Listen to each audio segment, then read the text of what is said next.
একটা ঘুম না আসা খবর, চেনা শহরের বুকে ফুটফুটে একটা মেধার মৃত্যু। আসলে শুধু মৌমিতার মৃত্যু নয়, একটা পরিবারের হাসি আর আনন্দের মৃত্যু। এ এক মায়ের কোল ফাঁকা হয়ে যাওয়া দুঃসংবাদ। নিজেকে নিঃস্ব করে যে বাবা মেয়েকে বড় ডাক্তার করে তোলার স্বপ্ন দেখেছিল, সেই স্বপ্নের মৃত্যু। বন্ধু, আত্মীয়, পরিজন আর তার সাথে জুড়ে থাকা অবাগা রোহিতের বর্ষার মৃত্যু। নতুন ঘটনা তো নয়, শুধু মৌমিতাদের নাম বদলে যায়। দিনের পর দিন খবরের কাগজে নতুন হেডলাইন তৈরি হয়। লোক দেখানো প্রতিবাদ আর প্রশাসনিক তৎপরতায় সব ধামাচাপা পড়ে যায়। আর আমরা ফেসবুকের ক্যাপশনে দু কথা সমবেদনা জানিয়ে সব দায়িত্ব থেকে মুক্তি নেই। বছরের পর বছর ভালো রেজাল্ট করে মায়ের কোল ছেড়ে যে মেয়েটি ডাক্তার হওয়ার স্বপ্ন পূরণ করতে এসেছিল, ধর্ষকের লালসা তাকে মৃত্যু উপহার দিল। এ যেন এক নির্লজ্জ বেহায়া সমাজ। যে মেয়েটা মানুষের সুরক্ষার কাণ্ডারি হতে চেয়েছিল, সুপরিচিত মেডিকেল কলেজে তার সুরক্ষার এই অবস্থা। তাহলে স্কুল কলেজে যাওয়া মেয়েটি কতটা নিরাপদ রাস্তায়? কি শিখছে আগামী প্রজন্ম এবং তাদের অভিভাবক? তাদের স্বপ্ন দেখার সাহস কমবে না তো?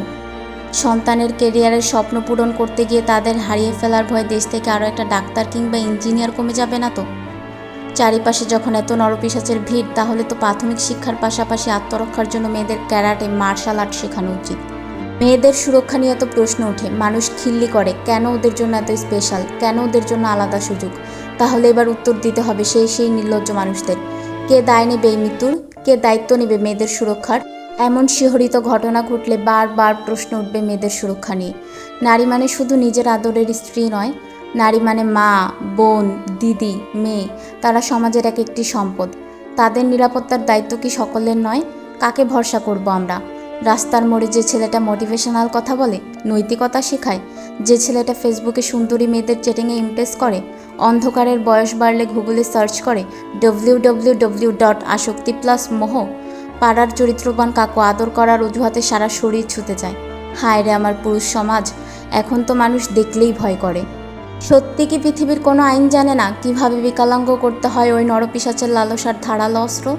আর কত জীবন এভাবে অকালে মৃত্যুর দেশে হারিয়ে যাবে? জানি সব পুরুষ সমান হয় না, তবুও লক্ষ লক্ষ মা বাবার হয়ে প্রশ্ন রইল, কবে নিভবে শোষকের খিদে? ঘৃণার দংশনে পুড়ে ছাই হবে তাদের মুখ? ট্রামে বাসে মেয়েটি সাহস করে দাঁড়াতে পারবে অচেনা পুরুষের সাথে? নতুন ফ্রক পরে মিষ্টি মেয়েটি ইচ্ছে মতো সেজে স্কুলে যেতে পারবে? কলেজে মেয়েকে পাঠিয়ে নিশ্চিন্তে অফিস করতে পারবে বাবা? কবে আসবে সেই দিন? কবে আসবে সেই দিন?